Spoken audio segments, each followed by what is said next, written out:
"No one will disturb us here," the alien navigator whispered before locking the hatch. Ethan sat cross-legged on the grated floor of the engine bay, hands buried in the guts of a failing coolant pump. The steady thrum of the Stellar Nomad's drives pulsed through the walls around him, a rhythm he had grown used to in the weeks since he had signed on. Sweat rolled down his brow, smearing streaks of grease across his cheek as he wiped it away with the back of his wrist. Life aboard the Nomad was not glamorous. It never was for a drifter like him. You worked, you slept, and if you were lucky, no one noticed you long enough to make trouble. Ethan had no desire to stand out. He had been a miner once, strong and certain, but that life had left scars too deep to count. Now all he wanted was quiet work, a bunk to sleep in, and a chance to keep drifting forward. The crew did not ask questions, and he gave them no reason to. He was just the human mechanic who patched leaks and tightened bolts. It was a role that suited him, at least until that night. He was walking the narrow midsection corridor after a long shift, stretching sore muscles, when he heard his name. Ethan. He froze. The voice was soft, melodic, carrying a strange authority that sent a shiver down his spine. When he turned, she was already there. Stellar, the ship's navigator. Tall, graceful, her presence seemed to bend the shadows around her. The faint glow of the corridor lights caught the silver sheen of her eyes that seemed too knowing, too steady. Most of the crew avoided her when they could. She was vital, yes, the navigator always was, but there was something untouchable about her, as if she carried secrets the rest of them could never grasp. Ethan had noticed her only in passing before now, and she had never spoken his name. "Come with me," she whispered.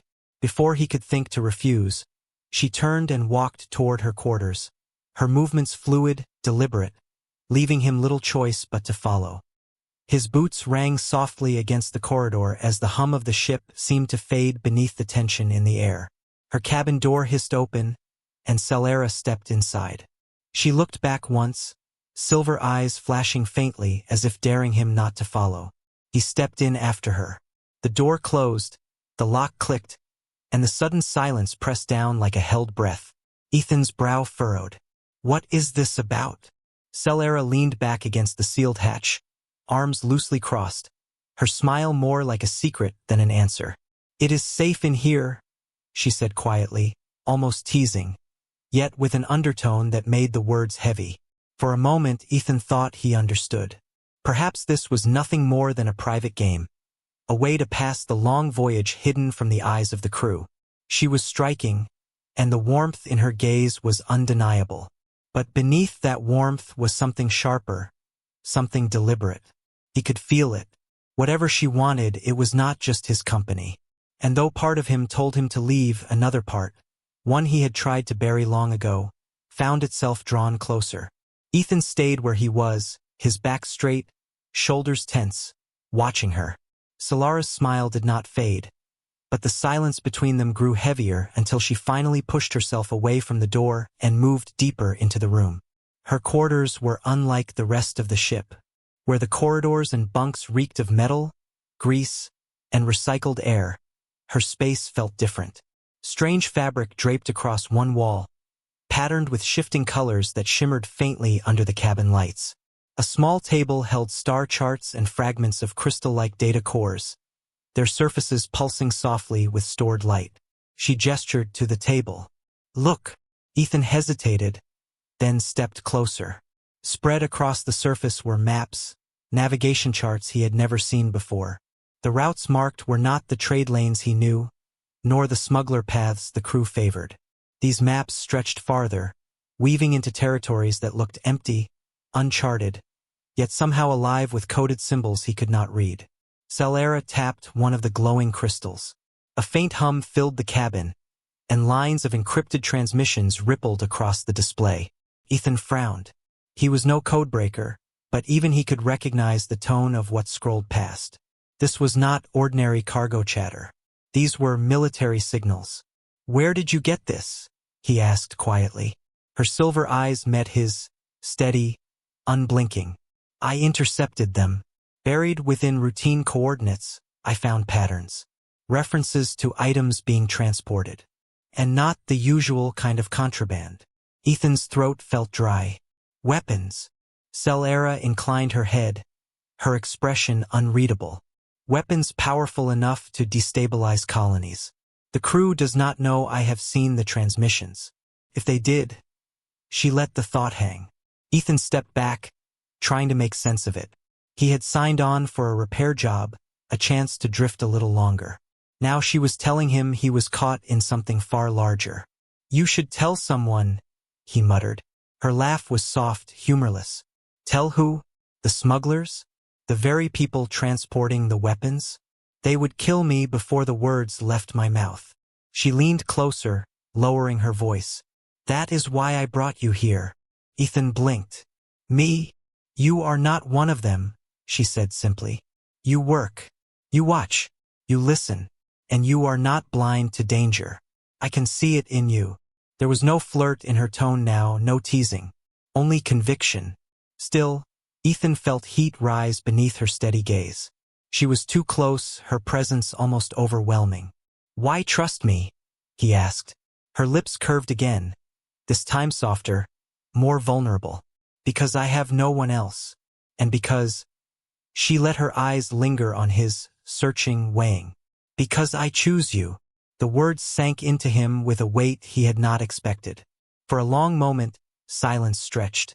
Then she straightened, turning back toward the table. Her fingers brushed the edge of a map, but her voice had changed, low and almost wistful. You remind me of something I thought I had forgotten. A time before the war. A time when trust was not so rare. Ethan's chest tightened. He wanted to ask her what war, what past she carried, but the question stuck in his throat. Instead, he found himself staring at the faint glow of her hair as it caught the light, the curve of her jaw as she bent over the maps. This was dangerous, he knew it. More dangerous than any broken engine or failing pump. Yet even as the thought crossed his mind, he did not move for the door. Because part of him had already decided. He would hear her out. And with that choice, the course of his life aboard the Stellar Nomad shifted forever. From that night forward, Ethan found himself pulled into Solara's orbit. At first it was late conversations in her cabin, her voice low and steady as she explained what she had uncovered. She showed him the transmissions again and again, guiding his eyes to the subtle shifts in code, the repeated symbols that hinted at something larger. He was no navigator, no strategist, but he had an instinct for patterns. Years of mining had taught him how to read the ground, how to see the fractures in stone before they gave way. Now he found himself applying that same instinct to data, pointing out connections Stellar had missed. She would glance at him then, surprised, almost pleased, and for reasons he could not name, her approval made the long nights worth it. They worked side by side, leaning over glowing maps and half-deciphered transmissions. Sometimes their shoulders brushed, sometimes their hands reached for the same crystal at the same moment. Each touch lingered longer than it should have, sending sparks through Ethan's chest he tried hard to ignore. One evening, while tracing a line of symbols across a star map, their fingers touched. Neither of them pulled away. For a heartbeat, silence filled the cabin, thick and charged, broken only by the soft hum of the data cores. When Ethan finally looked up, he found Solara's silver eyes locked on his, glowing faintly in the dim light. You make me forget the war out there, she whispered. Ethan swallowed, words catching in his throat. He wanted to ask her what war, what wounds she carried, but the way she said it, the quiet, vulnerable honesty in her tone, stopped him. Instead, he held her gaze, and though he said nothing, he felt the truth of her words settle deep inside him. Stellar was different when they were alone. Around the crew she was sharp, precise, the untouchable navigator who saw everything and revealed nothing. But in the privacy of her cabin, Ethan glimpsed the woman beneath the mask, the faint laugh that escaped when he made a dry remark, the soft way her hands lingered on the star charts, the almost wistful silence that would fall between them when conversation drifted too close to her past. He began to look forward to those nights, though he would never admit it. His shifts in the engine bay passed more quickly, his steps lighter as he made his way to her quarters when the ship settled into the quiet hours. and though danger hung in every transmission they decoded, there was something about being near her that made the weight of it easier to bear. But even as the bond between them deepened, Ethan could not ignore the risk. If the crew discovered what they were doing, it would mean death. And yet, every time he thought about pulling back, about keeping his distance, he would remember the look in her eyes when she said she chose him. He did not understand why. He did not know what she truly saw in him. But for the first time in years, Ethan felt like more than just a drifter patching broken machines. He felt needed, wanted, and as the stars drifted past the viewport, endless and cold, he realized that he no longer dreaded the silence of space. Not when Solara's voice filled it. Danger announced itself quietly at first. A shift in the way the crew looked at him. The sharp silence in conversations whenever he entered the mess hall. The smuggler named Corvin, a reptilian brute with scales as dark as gunmetal, began watching him too closely. Ethan had learned to read men like that back in the mines. Predators who smelled weakness, who waited for the right moment to strike. The first attempt came in the form of a drink. Ethan had finished his shift in the engine bay when one of the crew slid a metal cup across the table toward him with a grin that was too wide to be friendly. The liquid inside was bitter, stronger than the usual swill they passed around. He raised it, but before it touched his lips, he caught Solara's reflection in the viewport across the room. She was watching him, her expression calm, but her eyes sharp, warning. He set the cup down and pushed it back across the table. The smuggler's grin faltered, and Ethan knew then what had been in it. Later, as he passed through a maintenance corridor, shadows detached themselves from the walls. Two figures moved in on him, blades glinting faintly in the dim light. He fought like a man who had spent years wrestling with machines twice his size, clumsy but brutal. He managed to shove one attacker into a bulkhead, but the second lunged. A flash of silver caught the corner of his eye, and then the smuggler was on the floor, Stellar standing above him with a blade humming faintly in her hand. "You should not be here," she murmured, helping him to his feet. "You just saved my life," Ethan replied, breathless. Her eyes softened for just a heartbeat before she turned away. "And I will not always be there to do it." But she was. Time and again, when traps were set, when shadows gathered in the engine bay or the crew's eyes grew too sharp, Stellar was there.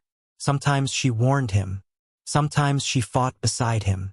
Each time, their bond grew stronger, forged in the fire of danger neither could ignore.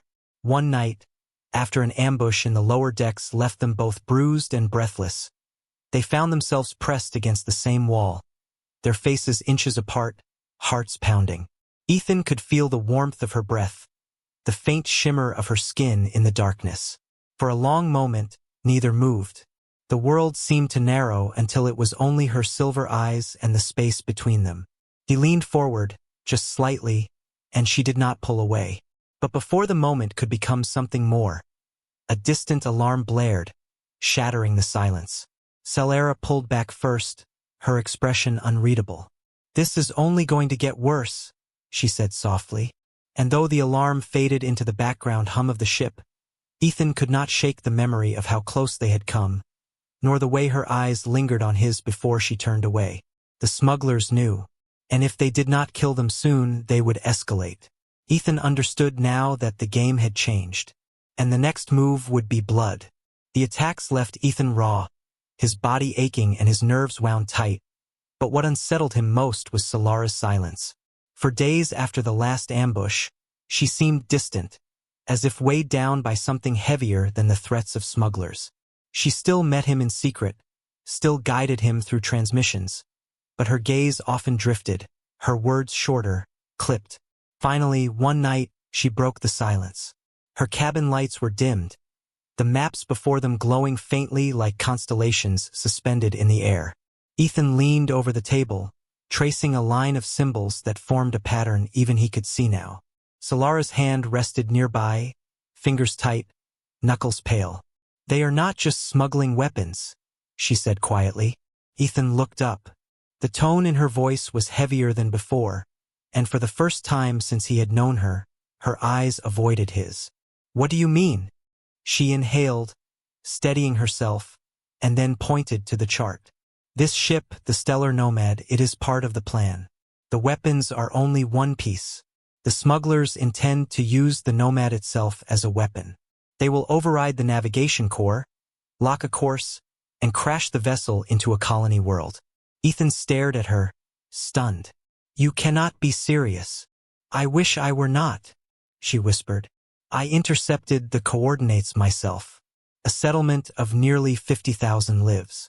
They believe one crash, one spectacular strike, will collapse the colony's defenses and create fear that spreads faster than any army. The words sank into him like ice. He had seen collapse before, on mining colonies where a single cave-in took hundreds of lives, where silence afterward rang louder than any siren. Now she was telling him an entire world might suffer the same fate. Ethan shook his head. Why are you telling me this now? Her gaze lifted, silver eyes shimmering in the dim light. Because I cannot stop them alone. And because... She hesitated, her voice lowering until it was barely a breath. Because the night I asked you into my cabin, it was not out of loneliness. I chose you. Her words hit harder than the revelation itself. Chosen. Out of the entire crew, out of everyone she might have turned to, she had placed her trust in him. Why me? He asked again, but softer this time. Because you see the truth, she said. You act when others stay silent. And because... Her voice faltered, and she closed her eyes briefly, as if the admission cost her something. Because when I look at you, I believe I am not alone. Ethan's throat tightened. He wanted to tell her that he had felt the same, that every time her hand brushed his or her voice softened in the quiet, something inside him had shifted. Instead, he reached across the table, resting his calloused hand over hers. I am not just doing this for the ship, he said firmly. I am doing this for you. Solara's eyes opened, wide and unguarded, and for a moment she looked almost fragile, as if the weight she carried had lifted just slightly. Her fingers tightened around his. The silence that followed was different from before.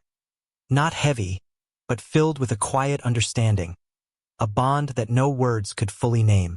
From that moment, Ethan knew there was no turning back. The smugglers had made him their enemy, but now he and Stellar were bound by something stronger than fear, and together they would face whatever came next. The decision was made. Ethan and Stellar had no more nights to linger over star maps, no more time to wonder if they were prepared. The smugglers were moving faster now. Systems flickered in warning. The Nomad's navigation logs showed false entries, routes that bent toward the coordinates Stellar had uncovered. The crew whispered in dark corners, their glances sharper, their movements more deliberate. It was time. They met in the dim glow of the engine bay, the pulse of the ship beating like a drum around them. Solara's blade rested at her side, her posture tense but certain. Ethan had armed himself with little more than a plasma cutter and a stolen sidearm, but his jaw was set, his eyes steady. You do not have to come, Stellar said softly, almost pleading. Ethan shook his head. I told you, I am not doing this just for the ship. I am doing this for you. For a heartbeat, her expression softened, just enough to let him see the storm of emotion beneath her composure. Then she nodded once. Then we go together. The corridors erupted in chaos almost as soon as they moved. Alarms blared, red lights strobing against the metal walls.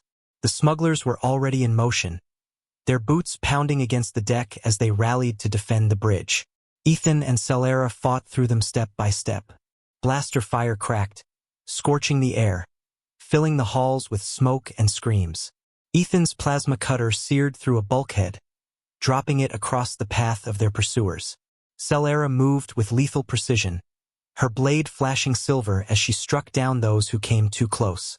But the smugglers were many, and the bridge loomed ahead like a fortress. A blast door sealed as they approached, locking them out. Ethan slammed his fist against the panel, cursing, but Solara's hands flew over the controls, overriding the lock with a speed that left him breathless. The door slid open, revealing the heart of the ship, and the smuggler's leader waiting within. Corvin. The reptilian smuggler's scaled body glistened in the red light, his jagged teeth bared in a grin. "You should have stayed in the shadows, human," he hissed. The fight was brutal. Blaster bolts tore across the bridge. Ethan dove behind a console, returning fire with shaky but determined aim. Stellar met Corvin blade to blade, the clash of metal ringing above the alarms. Sparks showered across the deck as systems overloaded, the Nomad bucking wildly under the strain of conflicting commands. Ethan saw it happening, the navigation console locked onto the colony's coordinates, engines screaming as the ship fought against its own restraints. If they did not seize control now, thousands would die. He pushed forward, covering Stellar as she fought, taking hits against his arm and side, the pain white-hot but ignored. When Corvin swung for her throat, Ethan moved without thought. He stepped between them, taking the strike meant for her. The blade tore across his shoulder, blood spilling hot down his chest. Solara's cry tore through the chaos. She drove her blade into Corvin's chest, her silver eyes blazing with fury and fear. The smuggler staggered, hissed, and fell. Ethan dropped to one knee, the world spinning. His vision blurred, but through it he saw Stellar kneel before him, her hands trembling as she pressed against his wound. "Stay with me," she whispered fiercely. "Do not you dare leave me." With the smugglers scattered or dead, Stellar dragged him to the console, her hands flying over the controls. Together, her skill, his strength, they forced the Nomad back on course, ripping the navigation systems free from the override. The ship screamed in protest, but the stars beyond steadied, the deadly course broken. The colony was safe, and Ethan, bleeding and shaking, looked at Solara's tear-streaked face and managed a weak, pained smile. "Told you, I would be here." Her breath caught, and in that moment, with alarms still blaring and smoke still curling through the bridge, her lips pressed against his. It was not gentle. It was desperate, fierce, the kind of kiss forged in fire and sealed in blood. The battle for the Nomad was over, but the war within their hearts had only just begun. The bridge lay in ruins. Consoles sparked and hissed, smoke drifted like mist across the deck, and the alarms finally began to die down into silence. Bodies of the fallen smugglers lay where they had fallen, the battle leaving the once proud ship scarred and broken. But it was still alive, and so were they. Ethan leaned back against the console, his breath ragged, blood still seeping from his shoulder.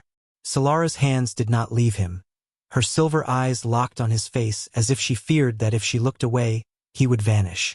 "You fool," she whispered, her voice trembling in a way he had never heard before. "You took the blade for me." Ethan managed a faint smile, though every muscle burned. "Better me than you. The Nomad needs its navigator. I just fix things." Her fingers pressed harder against his wound, almost angrily. "You are more than that. Do you not see? You are the reason we are both still alive. You are the reason the colony will wake tomorrow instead of burning." For a long moment they said nothing. The stars outside shifted as the ship steadied, the infinite canvas of space stretching wide and calm. Stellar cupped his face in her hands, her touch shaking, her voice breaking as she said, "Do not you ever leave me, Ethan." His heart stuttered at her words. He had wandered for years, moving from one ship to another, one broken life to the next. He had been a drifter with no anchor, no reason to stay anywhere. And yet here, bleeding on the floor of a half-ruined ship, he finally understood something he had not dared to admit before. "I will not," he said softly. "Not now. Not ever." Her lips found his again, this time slower, gentler, as though she feared breaking the moment. And for the first time, Ethan kissed her back fully, his hand finding hers, holding on with everything he had left. Later, when the surviving crew rallied, when the dead were carried away and the wounded tended, Ethan and Stellar stood side by side at the viewport. The galaxy stretched before them, endless and filled with danger, but also with promise. Ethan's reflection in the glass looked older than the man who had first stepped aboard, but different too. He was no longer just surviving the stars. He was living them with her. Solara's hand slipped into his. He did not let go. Together, they watched the stars bend into motion as the Stellar Nomad set a new course. not as strangers, not as allies bound by circumstance, but as partners who had fought, bled, and chosen one another in the heart of fire. And for the first time in years, Ethan felt hope.